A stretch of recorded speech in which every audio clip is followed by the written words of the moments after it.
आज मैं इस सभागृह में हूं, ये इस सभागृह के बाहर भी बहुत चर्चा का विषय है।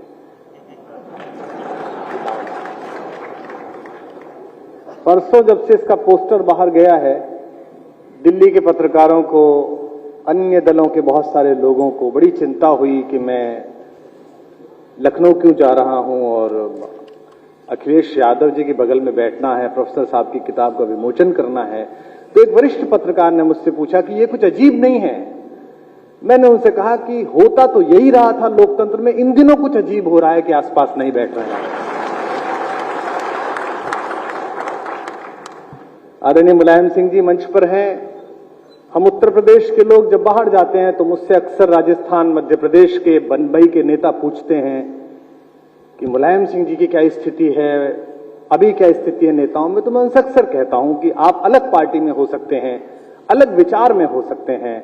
हम उत्तर प्रदेश के लोगों के लिए मुलायम सिंह व्यक्ति नहीं है, एक इमोशन है, एक भावना है।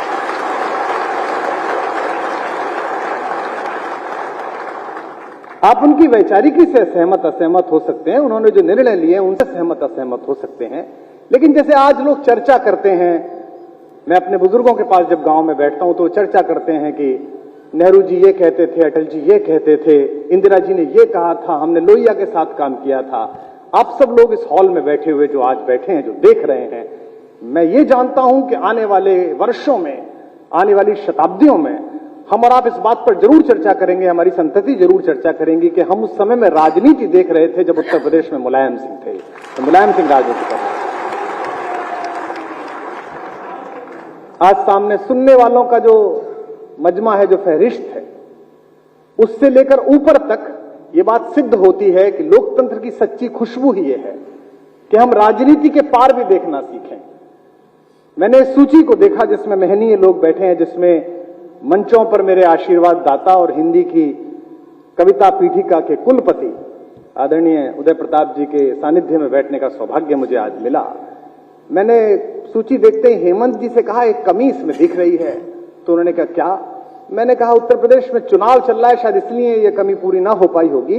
क्या ही अच्छा होता कि इसमें भाजपा के भी कोई वरिष्ठ नेता होते, वो भी आते आज यहां पर मंच पर बैठते और प्रोफेसर साहब को चर्चा करते, उनका आभार व्यक्त करते, उनका अभिनंदन करते। यही तो लोकतंत्र की का सौंदर्य है, यही तो इसकी खुशबू है। हमने राजवंशीय व्यवस्थाओं से चलकर, हमने बार्बरिक एज से चलकर, हमने अलग अलग प्रकार का सफर करके इसको लोकतंत्र को तैयार करा है इस बात के लिए कि हम सदनों के अंदर, सड़क पर खड़े होकर, विधानसभाओं में, लोकसभाओं में, राज्यसभाओं में एक दूसरे से असहमत रहें, लेकिन जब हम एक दूसरे के व्यक्ति के गुणों के विषय में चर्चा करने के लिए इकट्ठे हों तो ऐसे इकट्ठे हों जैसे आज अतुल अंजान भी बैठे हुए हैं, आज मनोज भी बैठे हुए हैं, सब लोग यहां पर बैठे हुए हैं। मेरा तो सचमुच अच्छा है अगर इस मंच पर कोई व्यक्ति इस शीर्षक के साथ सहकार कर सकता है राजनीति के पार, वो हम अकेला आदमी हूं, क्योंकि मैं सचमुच पार खड़ा हूं। भाई जिन्हें बसा के आया था उन्होंने पार खड़ा कर दिया, और जो दूसरे पार के लोग हैं वो सोच रहे हैं कि इधर आ जाए तो अच्छा है। तो मैं प्रोफेसर साहब को बहुत बधाई देता हूं कि हम और आप ही पार खड़े हुए हैं। लेकिन वानप्रस्थ के बाद प्रोफेसर साहब ये समर आपको अभी इस बात की अनुमति नहीं देता कि आप राजनीति के पार खड़े हों। राजनीति युग धर्म है, उसकी नब्ज पर उंगलियां रखना हर सचेत आदमी का काम है, चाहे वो पत्रकार हो, चाहे वो चित्रकार हो, चाहे कवि हो। आप चूंकि राजनेता हैं, आप पार्टी में हैं, आप राज्यसभा की शोभा है, तो आपका उत्तरदायित्व भी है। थकान आपके लिए अपेक्षित नहीं है। ये कहना, जब मैंने इस किताब को देखा तो मैंने प्रोफेसर साहब का फोन आया मेरे पास कि मेरा मन है कि तुम लखनऊ आओ, तो मैंने कहा ये किसने आपको सलाह दी कि आप 75 वर्ष इसका नाम रख लीजिए, क्योंकि मैं आज तक भ्रम में था कि आप 60 प्लस के हो। ये जिसने भी किया है वो निश्चित रूप से आपके यौवन से चिढ़ता है। तो आप यही मान के चलिए कि आप अभी उतने ही युवा हैं जितने इस समाजवादी आंदोलन के प्रारंभ से आपकी भूमिका थी।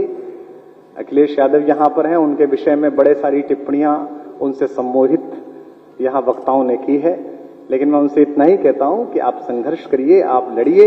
आपकी इस देश को भी जरूरत है, इस प्रदेश को भी जरूरत है।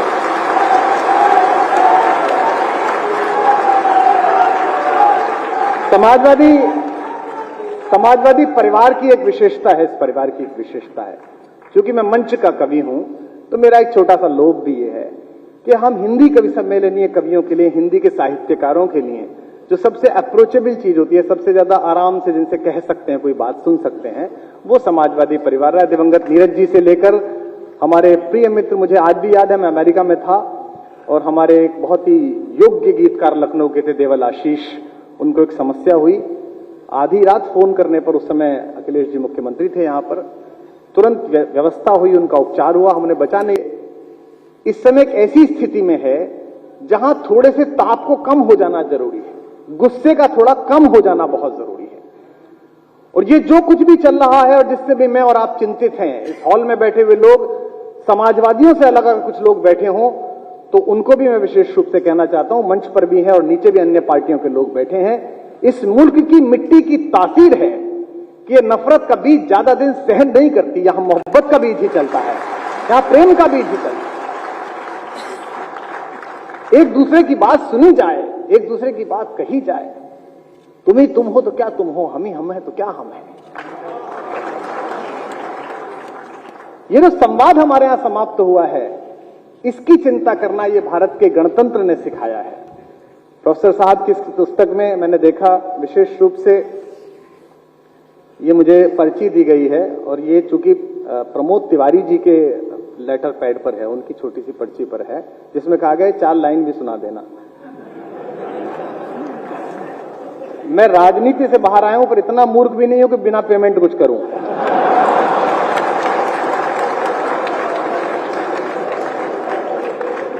हमारा तो निजी रूप से जन्म ही इस काम के लिए हो गया है। 2010 से 2014 तक इनकी पार्टी के खिलाफ लड़ते रहे, उसके बाद दूसरे आ गए, उनके खिलाफ लड़ते रहे। अब ये ऐसा ना हो जाए ये सत्ता में आ जाए फिर इनके खिलाफ लड़ो, पे ये बात ना हो जाए। तो प्रमोद जी का तो, प्रमोद तिवारी सबसे सुरक्षित इस मंच पे आदमी है। उन्हें पता है कुमार विश्वास कुछ भी बोले उनका कोई नुकसान फायदा नहीं होना है, तो वो परम प्रसन्न है। तो एक संवाद का समस्या इस देश में है कि हम बात नहीं कर रहे हैं। मैं किसी पर टिप्पणी नहीं कर रहा, किसी राजनीतिक दल पर भी टिप्पणी नहीं कर रहा, लेकिन समाजवाद के जो नए लोग हैं और जो यहां बैठे हुए लोग हैं, वो भी इस बात की कोशिश करें कि हो सकता है आप ही अंतिम सत्य ना हो सकता है दूसरे का सत्य भी सुना जाना चाहिए। और यही हमने गणतंत्र में एक बातचीत का रास्ता तैयार करा है। इसको बचाने की जरूरत है, चाहे किसी भी पार्टी के लोग हों। इसीलिए मैंने शुरू में कहा कि यह सभी पार्टियों के लोग हैं, एकाध दल के लोग नहीं दिख रहे हैं। और मैं जानता हूं उनकी शुभकामनाएं भी प्रोफेसर साहब के प्रति बहुत हैं। वो एक ऐसे व्यक्ति हैं जो अजात शत्रु व्यक्ति हैं। जब अटल जी दिवंगत हुए तो हम यही कहते थे कि भाई अटल जी के विरोधी हो सकते हैं, लेकिन उनका कोई ऐसा विपक्षी नहीं है जो उनके रहने से असहमत हो। कुछ लोग जिनके रहने से शोभा होती है। आज हेमंत जी ने बड़ा सुंदर शब्द दिया रामगोपाल जी को कि रामगोपाल जी उत्सव मूर्ति हैं। वे भारतीय जनता पार्टी से लेकर समाजवादी पार्टी तक सबकी राज्यसभा में उपस्थिति होने के बाद उत्सव मूर्ति हैं। और एक मुझे सबसे सम्मोहक आज लगा, जो मनोज ने भी नोट किया, कि नेताजी जब मंच पे आए तो उन्हें इस बात की चिंता नहीं थी कि इस मंच पर कौन बैठा है, उन्हें चिंता थी नीचे कौन बैठा है। और आयु जब बढ़ती है तो बचपन लौटता है। कल भी मैं देख रहा था जब अखिलेश ने संभाल रहे थे, जब उनको कह रहे थे कि आप बैठ के बोल दीजिए, तो उनके अंदर जद्दोजहद थी कि नहीं मैं खड़े होकर सबका सम्मान करूं, सबका हाथ हिला दूं, सबसे संवाद कर दूं। ये जो मोहकता है, ये जो लालित्य है, ये जो प्रेम है, ये जो स्पंदन है, ये तभी आता है जब आपने वर्षों काम किया हो, लोगों के लिए सोचा हो, जनता के लिए सोचा हो।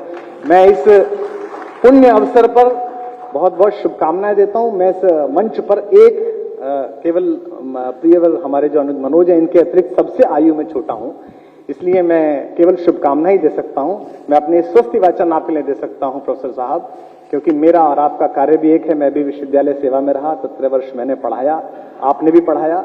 बस थोड़ा सा गड़बड़ी हो गई कि मैंने जो शुरू की थी वो पूरी नहीं हो पाई, लोग ले भगे। आपकी वही है, क्योंकि आपका परिवार है, आप वहीं पर हैं।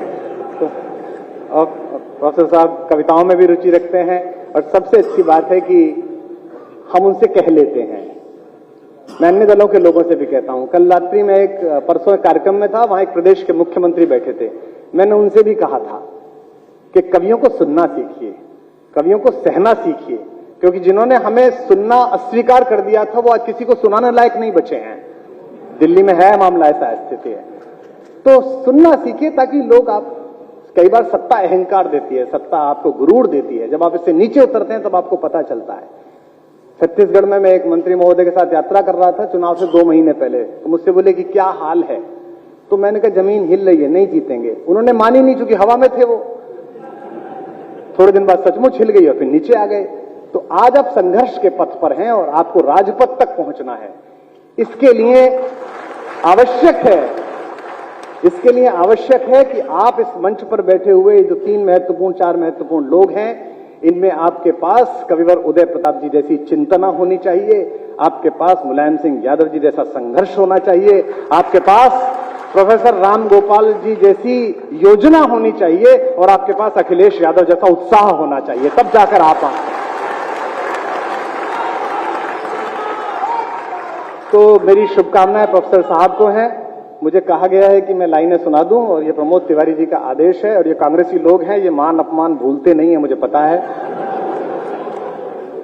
और कुछ पता नहीं है इस देश में किस दिन क्या हो जाए, और हमको तो बिना पार्टी के जीना है अभी, तो इसलिए इनकी बात मान लेनी चाहिए।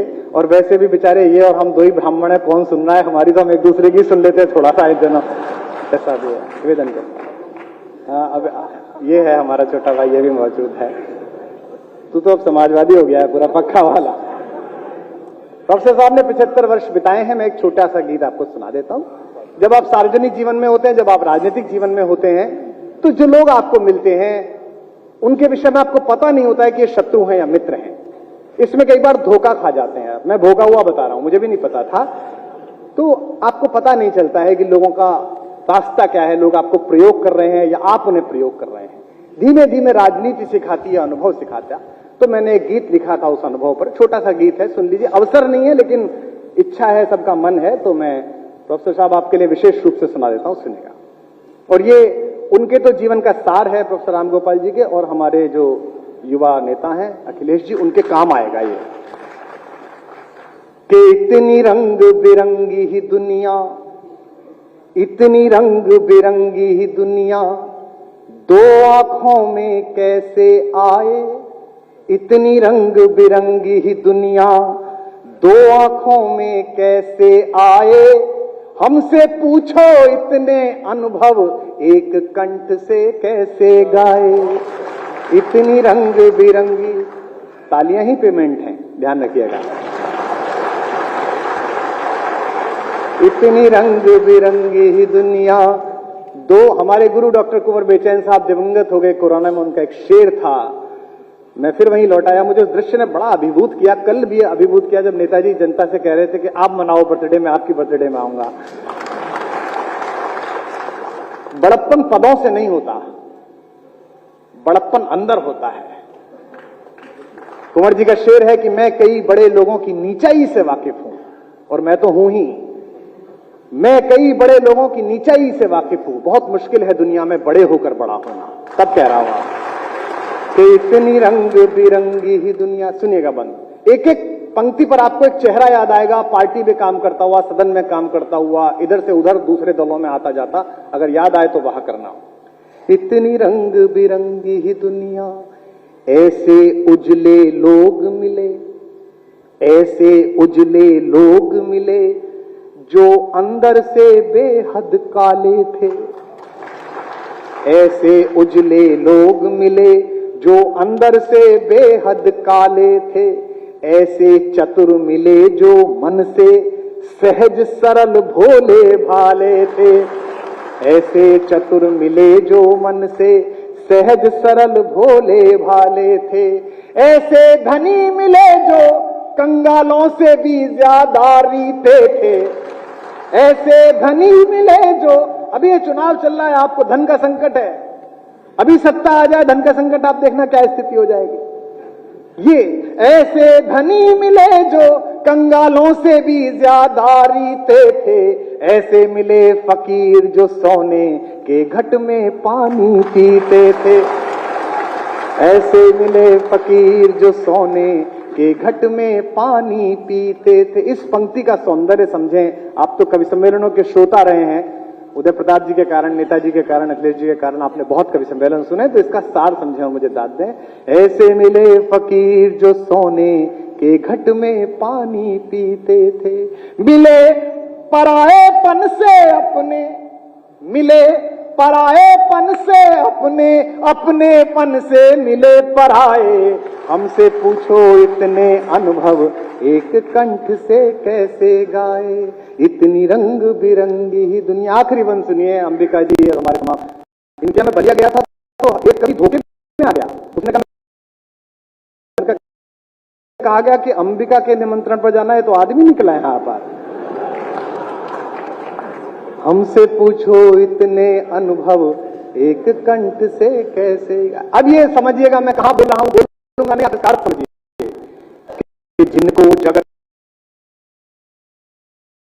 जिनको जगत विजेता समझा। टीवी के चैनल की बहसों में नहीं देश जीता जाता, देश जाता है, वो में जीता जाता है। इस दांत घिसने के लिए अनुराग बहुत हैं, रोज शाम का यही कार्यक्रम में लोगा। हमने भी किया 4-5 वर्षीय कि विजेता समझा नहीं लेने चाहिए, लेकिन चेहरे आपके सामने आएंगे। जिनको जगत विजेता समझा मन के द्वारे हारे निकले। जिनको जगत विजेता समझा निकले, जो हारे हारे लगते थे अंदर से ध्रुव तारे निकले। जो हारे हारे अंदर से ध्रुव तारे निकले। अब ये पत्रकार बैठे हैं, ये इसलिए नहीं बैठे कि इस कार्यक्रम का सीधा प्रसारण करें, ये इसलिए बैठे कि मेरे मुंह से कुछ निकले और ये कहें कि समाजवादियों की उपस्थिति में कुमार ने दिए संकेत। ये जनता के अलावा सबका संकेत पकड़ते हैं। जो हारे हारे लगते थे अंदर से ध्रुव तारे निकले। जिनको पतवारें सौंपी थी, का शब्द पढ़ के लोग ध्यान दें आदरणीय उदय प्रताप जी। जिनको पतवारें सौंपी थी वे भंवरों के सूदखोर थे। राजनीति का मंच नहीं है, इसलिए मैं इस पर टिप्पणी नहीं करता कि किसान आंदोलन में क्या हुआ क्या नहीं हुआ। मुझे दुख इस बात का नहीं है, मुझे दुख इस बात का था और मैं लगातार 1 वर्ष से बोल रहा हूं, क्योंकि मैं किसान का बेटा हूं। मेरे पिता प्रोफेसर थे और खेती भी करते थे, और मैं जो खेती करता हूं 6-10 एकड़ में, वो तो अय्याशी की खेती है। चले गए फार्म हाउस के फोटो डाल दिए, हमें नहीं पता। लेकिन दोस्तों, सड़क के हाईवे से 200 रुपए का कैक्टस खरीद के अपनी बालकनी में सजाकर फोटो खींचने वाले लोग जब जून की तपती दोपहरी में काम करने वाले किसान के ऊपर टिप्पणी करते हैं, उसके विषय में फेसबुक पे लिखते हैं। जिनको जगत विजेता समझा मन के द्वारे हारे ही निकले। जो हारे थे हारे ही निकले। जिनको पतवारें सौंपी थी वे भंवरों के सूदखोर थे। इस पंक्ति का संकेत आपकी तालियां उठाएगा, मैं जानता हूं, मुझे कहने की आवश्यकता नहीं। जिनको पतवारें सौंपी थी वे भंवरों के सूदखोर थे। जिनको भंवर समझ डरता था आखिर वही किनारे निकले। समझ आखिर वही किनारे निकले। हम मंजिल तक क्या पहुंचेंगे। में सम्मेलन में गांधी गए, मनोज जी बैठे हुए हैं, विद्यार्थी कहते हैं क्या है, लोग गांधी पर लोहिया पर सवाल करते हैं। उनके लिए प्रोटोकॉल का कागज आया किंग के यहां से कि आपको किंग से मिलने का समय दिया गया है, तो ये पहन के आइए, ग्रे कलर का कोट होना चाहिए, पैंट ऐसी होनी चाहिए, और वो तो हिंदुस्तान का सबसे बड़ी खासियत। वो पहुंच था, जब पैलेस पे उतरा तो एडीसी ने अंदर जाके बताया कि साहब वो तो नंगा आ गया है, एक ही धोती है। तो किंग ने कहा कि चर्चिल बोलता तो था नंगा है, पर ऐसे आ जाएगा कि पता नहीं था। तो एडीसी ने कहा था बुलाओ कि तो बोले नहीं बुलाओ।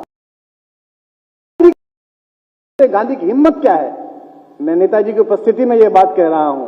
किंग ने पहला सवाल पूछा, और किंग का मतलब आज का बोरिस जॉनसन नहीं था, 2/3 दुनिया पर राज करने वाले आदमी का नाम किंग होता था। किंग ने पूछा, मिस्टर गांधी तुम्हारे बिना झिझके हिंदुस्तान की उस सबसे बड़ी छाती के आदमी ने प्रदेश की जमीन पर अपने सबसे बड़े राजा के सामने कहा, नॉट इवन माइन, केवल मेरे नहीं पूरे हिंदुस्तान के कपड़े तो आपने चुरा कर पहन लिए हुजूर। इसे गांधी की ताकत है। जिनको भंवर समझ डरता था आखिर आपके चाचा की प्रशंसा के लिए किसी के दादा को गाली देना कहां तक संभव है यार? आप चाचा की तारीफ करो। आप जिनको भंवर समझ डरता था, आखिर वही किनारे ही निकले। हम मंजिल तक क्या पहुंचेंगे, इस पीड़ा को स्वीकार करें और मुझे विदा दें। हम मंजिल तक कैसे पहुंचे, जिनको खुद रास्ता भटकाए। हमसे पूछो इतने अनुभव एक कंठ से कैसे आए।